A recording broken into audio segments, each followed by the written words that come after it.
Welcome to Unboxing Alyss, YouTube channel with a Purple Fox. I don't unbox this thing. I'm Alyss Frost, and if you're watching this video, I'm in Japan. Recording this way early. I think it's like August 31st today, but you'll be seeing this in like the upper half of October. Since I'm going to Ponyville Cider Fest again with some friends, I figured I would unload some of my little pony merch that has been sitting for, in some cases, like 3 to 4 years. So we're going to start with the Canon group. I've kind of separated my videos as Canon and convention. So these two artists will have essentially Canon themed merch, so characters from the actual show. Though with Miss Mele's shipment, there will be 3 that are originals, and I will get to that. And the next segment will be convention merch. So there'll be 2 creators that made merchandise specifically for 2 conventions. And I think they're conventions I've never been to, but we'll get to that in the next video. For starters here, we're going to look at DirtyNoodles, who made some really cute G5 pens. They're really small too, like really, really thin. For stretch goals, I think if we'd hit 2,000, I don't know if that was USD or AUD, but they were going to have the main 6 for Gen 4, but unfortunately we didn't get there. So we just have Gen 5 pins.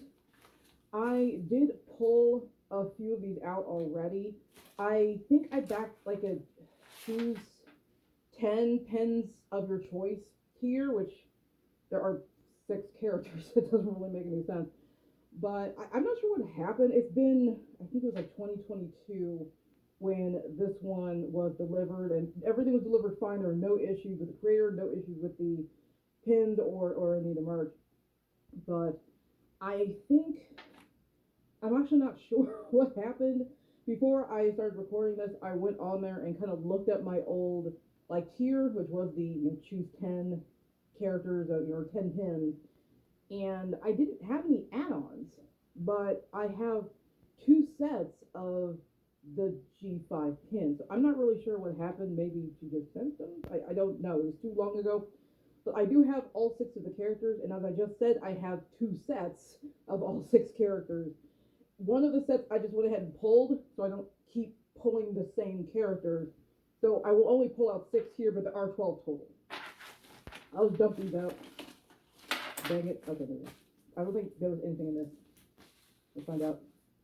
No, it's just envelopes, so shuck. I love that. That's like one of my favorite parts of these videos, just shucking things.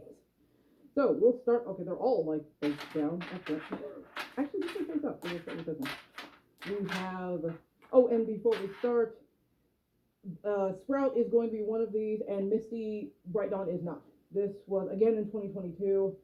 And I think this is around like the time of A New Generation, the actual movie that kicked off G5.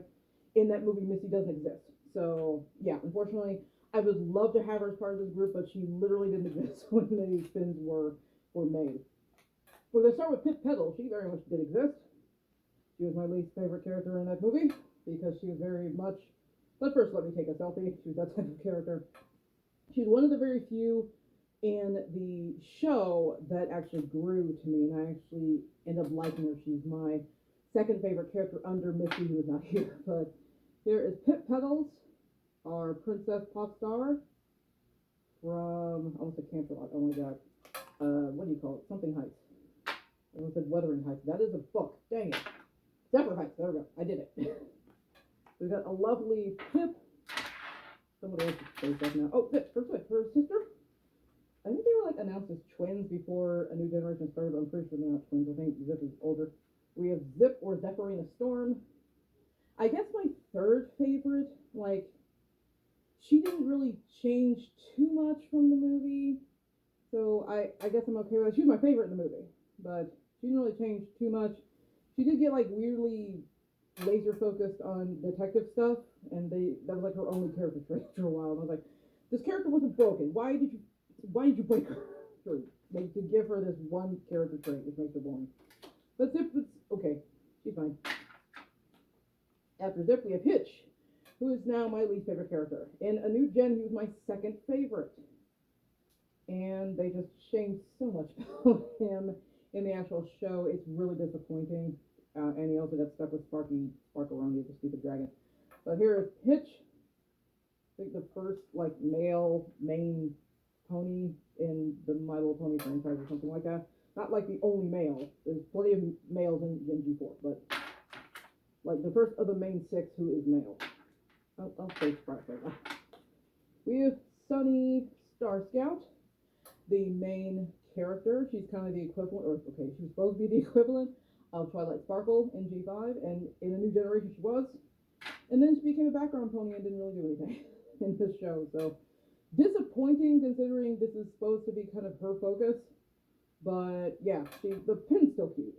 One thing, no matter what I say about these characters and how they were done in this show, the pins look cute. Like DirtyNoodles did a great job on the pins. Nothing wrong with the pins. They're just unfortunately done for characters that ended up not being great, but I mean DirtyNoodles doesn't know that either. So we have I'm gonna say Sunny again. Oh my gosh. Izzy Moonbow.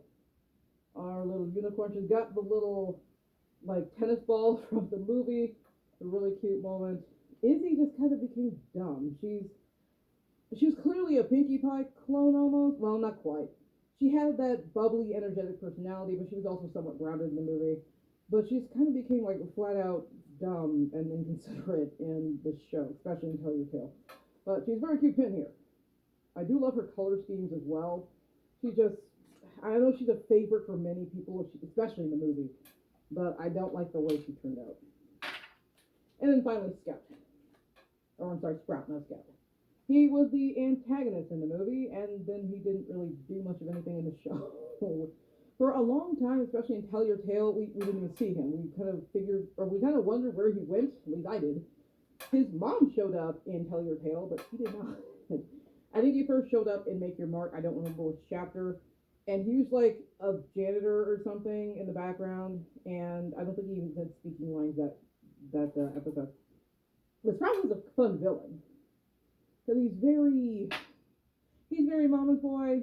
He was very whiny and immature, and that could be annoying in certain characters, but it was just funny with him.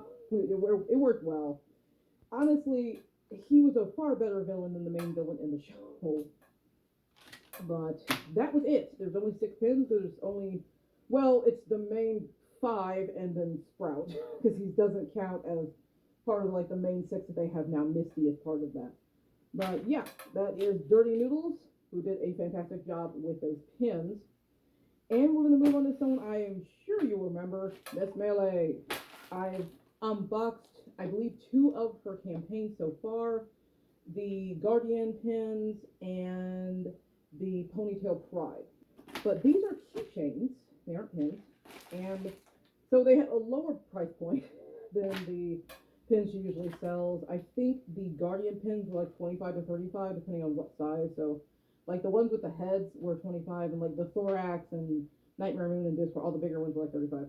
For the Guardian pins, I don't remember because I just got a set of 9 for $90. That's the tier I backed, and it was an early bird tier. So I paid $10 for those, but I guarantee they were not $10 when she sold them. But these again are keychains, and there were quite a few ponies and, well, characters you could choose from. But she did something really cool with this campaign, and I think she's done this in other ones as well. Like with Ponytail Pride, if you back the right tier, you could choose a character to, kind of be included in that, set of the Pride pins. And I backed that tier because at that point I had wanted so many of the pins. I was like, well, heck, at this point, if I back this tier, I will get all the pins anyway, plus I'll get to choose my own. So, and that's how I got Thorax. So I have taken advantage of that in that campaign. I think with the Guardians, I didn't sponsor anyone. I don't think I had to. It was different campaign. But with this one, we did cast a vote at the end, and she's going to add a couple extra keychains. You could unlock characters if you wanted to, but if you had an OC that you wanted to get done, you could do that as well. And I did that and spent way too much money on this campaign because of that. But I don't care because they came out great. So we'll start with the Canon characters. So that's the theme of this video. We have Canon over here, although it's different generation. These three Canon characters will be from G4, and we'll start with Twilight because, yeah, this happened. She doesn't, yeah, that fell apart, just throw it away. So she's kind of already unboxed. But the Canon ones, I believe, came with pom-poms. My originals will not. But they're cute pom-poms, and let's see if I can hold Twilight up. They are double-sided, they are acrylic, and it's just a Twilight headshot. Oh my god. This is not fun. Okay. Maybe. I don't know if you can see that. Twilight. Twilight's like a very cute. She's one of my favorite characters in the show. And here's the little purple pom-pom that comes with it. Dang it, there we go. You can see there's the set. It also has this little over there, like strip of fabric that says Twilight Sparkle on it. That's gonna be hard to see because my, yeah, this is that. Let's see if I can fit a finger in there. That's not gonna happen. Okay, well, I promise you it says Twilight Sparkle, and it has her on the bottom, and those were all drawings by Miss Mele. So I got Twilight, and after Twilight, I did try to open it ahead of time. That's probably not going to happen. They probably close until back up. Grab somebody. Okay, we have. Come on. I did open you. Alright, there we go. Put that over there. Next we have Luna. I'm sure you can tell by the color. Oops. Oh, this one wasn't attached. So there is a keychain, just some of these weren't attached. This is a really soft, like, pom-pom, so it's hard to hold. But yeah, the pom-poms have a little keychain.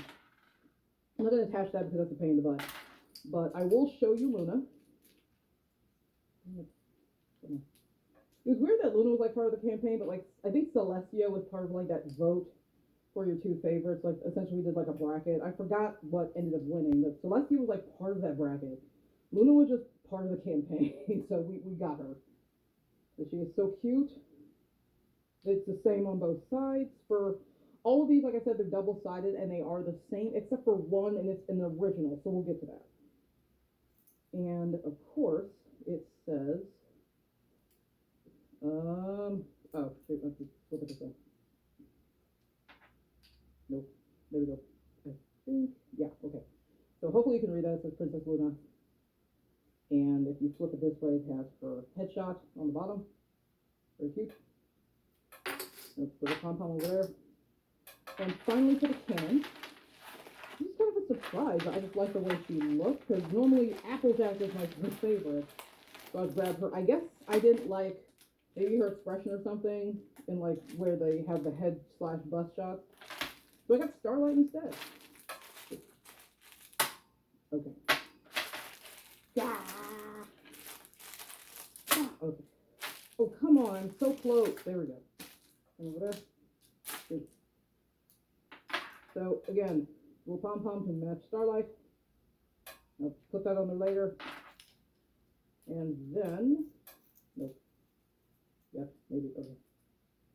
We have a Starlight. He's flipping around wildly. Sorry about that. But again, same on both sides. Has, let's see, I think this is, sorry, backwards. No, Starlight Glimmer, there you go. Hopefully you can see that. I know my claw's in the way, I'm sorry. And you can see her headshot at the bottom. So, those are the Canon characters. Now I paid a lot of it extra to get 3 of my characters made. Well, 2 personas and 1 character. I was going to do a 4th one that actually just gotten done. It was a Draconicus named Alyss, but you know what, I'll explain as we get into that. And for this shipment, this is just a receipt. You don't need this. No. There we go. I'm actually just gonna, I'll put that back in there. Oh, I can. Yeah, I did it. Okay, I'll lightly chuck that over there. I got 2 copies of each, and those extra copies, I pulled them already. So I'm not going to accidentally pull them twice. So for these, she helped us design a design for the acrylic part, like the headshot that you see, and then she could either design a separate piece of artwork for like this bottom part where it shows their head, or you could contribute art you already have. And in my case, thankfully, I already had the art because it would have cost maybe like $10 extra per, but I didn't have to pay that because I just had art of them already. And with Arisa, all I had is a ref sheet. She's pretty new and I haven't commissioned any work from her. And whenever people put up like request posts, I have my list of characters and sonas, but nobody ever picks her. So the ref sheet is all she has. And I think Miss Mele would have to do some kind of finagling to crop out like some of the background and everything. It just would have been a pain in the butt. So I didn't do Arisa, but I did 3 others. I'm going to start with my main girl, who, oh, okay, I gotta drop her. Akina. Akina is still my primary sona, despite me looking like this.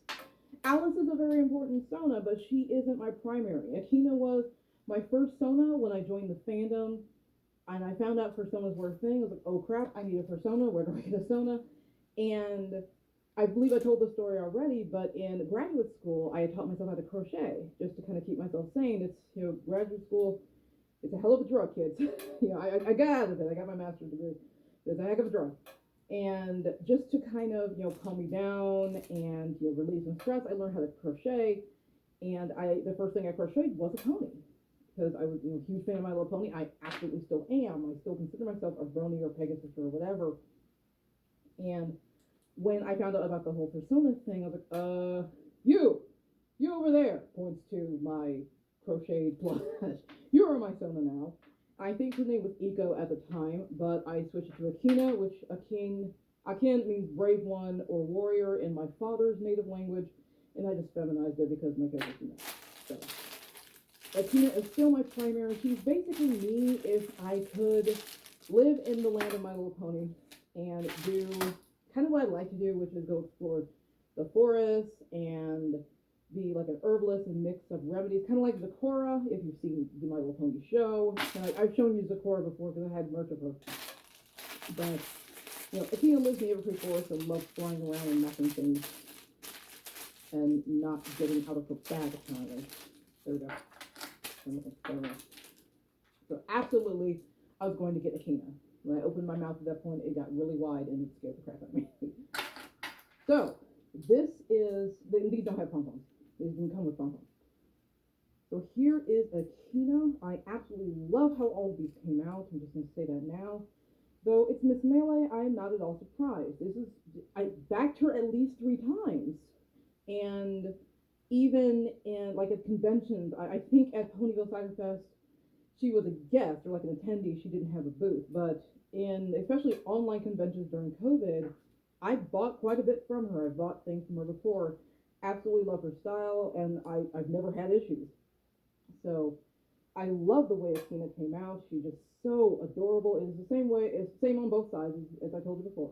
So yeah, I cannot wait to take that to Ponyville Cider Fest. I guess if you're watching this in like a few weeks, Ponyville Cider Fest is like the 1st to the 3rd. And my birthday's actually the 5th, so it's kind of my birthday gift to me. But as you can see on here, it says, oh, this way it says, Akina. Hopefully you can see that. And the artwork was actually done by Ari Galaxy, my favorite artist of all time to commission. We are currently working on a second Glitterin, which is an original species not made by me, but they have like glass in their like bellies and horns and their tails. And I'll show a picture of this character when I'm done with it, but I love commissioning Ari Galaxy. She has really, honestly, I still think her price is a little too low, but I wish she would charge more. But I love her work, and it's always been really cute. So this is what she did for Akina. I think it was like some kind of like colored sketch or something, but I just did it because I wanted to support her, but it worked out because I got to put it on this, and it looks great. After Akina, we have another persona, Coco Star, to be specific. Coco was kind of a creation of my more sophisticated side, because, you can have more than one persona, and I have like 6. and they can represent different things. And like Akina is kind of like my more naturey side, just being able to be around nature, living in nature. Her occupation involves nature. With Coco, she's more on the sophisticated side. She's living in a city. She is a real estate creature, just like I am training to be, and she's got more of a sophisticated air about her. So, Coco, dang it, there we go. I love her fuzzy hair. This is Coco Star. That name actually came from the My Little Pony game. I think I've mentioned that before as well. The My Little Pony game kind of screwed up all of our names, but then they let us like pick our names. Unfortunately, Coco is not an option that I could pick. I think Caramel was. So my game name is now Caramel Star instead of Coco Star, right? Because I just can't pick Coco. But this character, her name came from that game. That's exactly what I got that idea from. But you can see she's got her little earrings, her like work earrings, and she does usually wear clothing. Akina usually doesn't bother. In the show, it's up to the pony. They don't have to wear clothes. Most don't. But Coco would be one that absolutely would. And am I holding this right? Yes, I am. You can't see the end. This is Coco Star. And this art piece also Aria Galaxy. She did these both at the same time. So, and I love how this came out as well. And you can see a bit of Coco's clothes. Coco's very fluffy hair. I love it. She also has like an afro look as well, but we went ahead with the more like kinky curly hair. So that is Coco. And finally, these are one of my latter characters I've made. This is the character on Persona. But this dates back to 3 adoptables I got from an artist on DeviantArt. I fell in love with the griffin, like the way it looked. The other 2, I was hoping to get ref sheets done. I was going to change them up a bit. The person I was working with ended up ghosting me. I didn't pay anything for the second one, so whatever. But this one was fine. It was weird. They got this one done and it came out well. But this is the hippogriff I was talking about, and I just loved her colors. I ended up calling her Aurora Sands, and I did get the ref sheet up for done. I unfortunately can't remember who did the ref sheet. I might put that in edits, but that's also the person that ghosted me when we were starting my changeling, so they probably don't want me to name them. But as a hippogriff, Aurora Sands has 2 forms. She has her hippogriff form and her, I guess, sea pony form. I feel like it would be a hippocampus, I think, in like actual mythology. But I think they call them sea ponies anyway, so whatever. But with Aurora, hers is different because being double-sided, there are 2 different forms. So you will see 2 different forms on this one.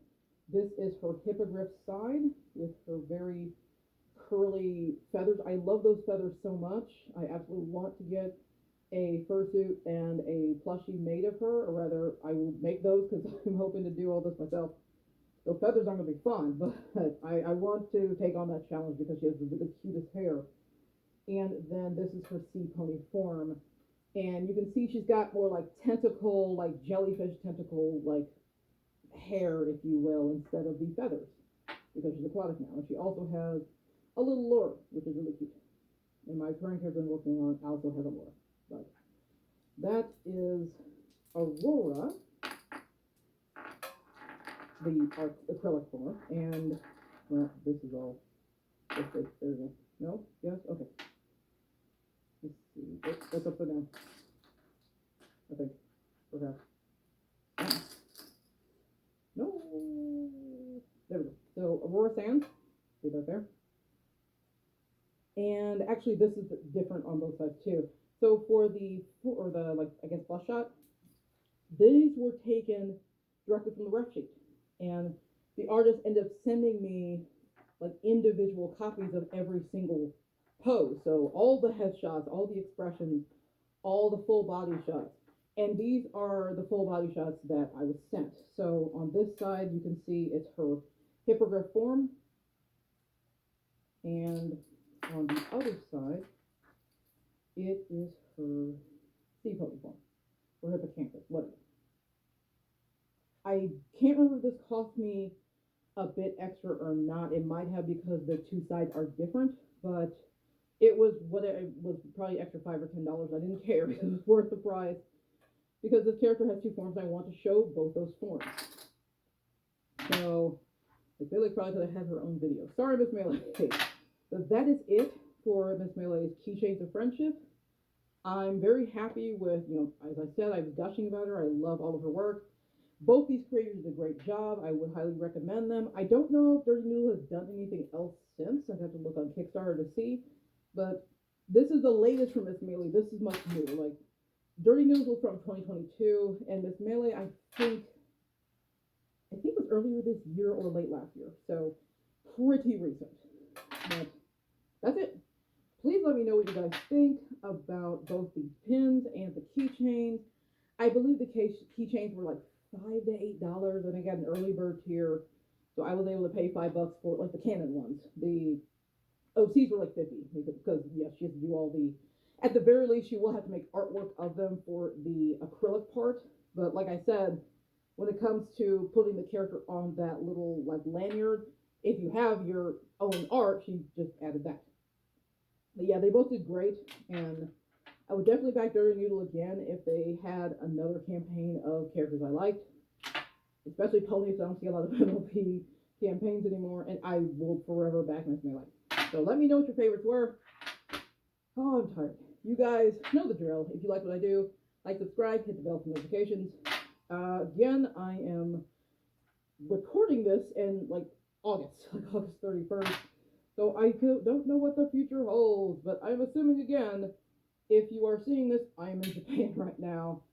The second video should be the convention merch part of my Canon and convention month.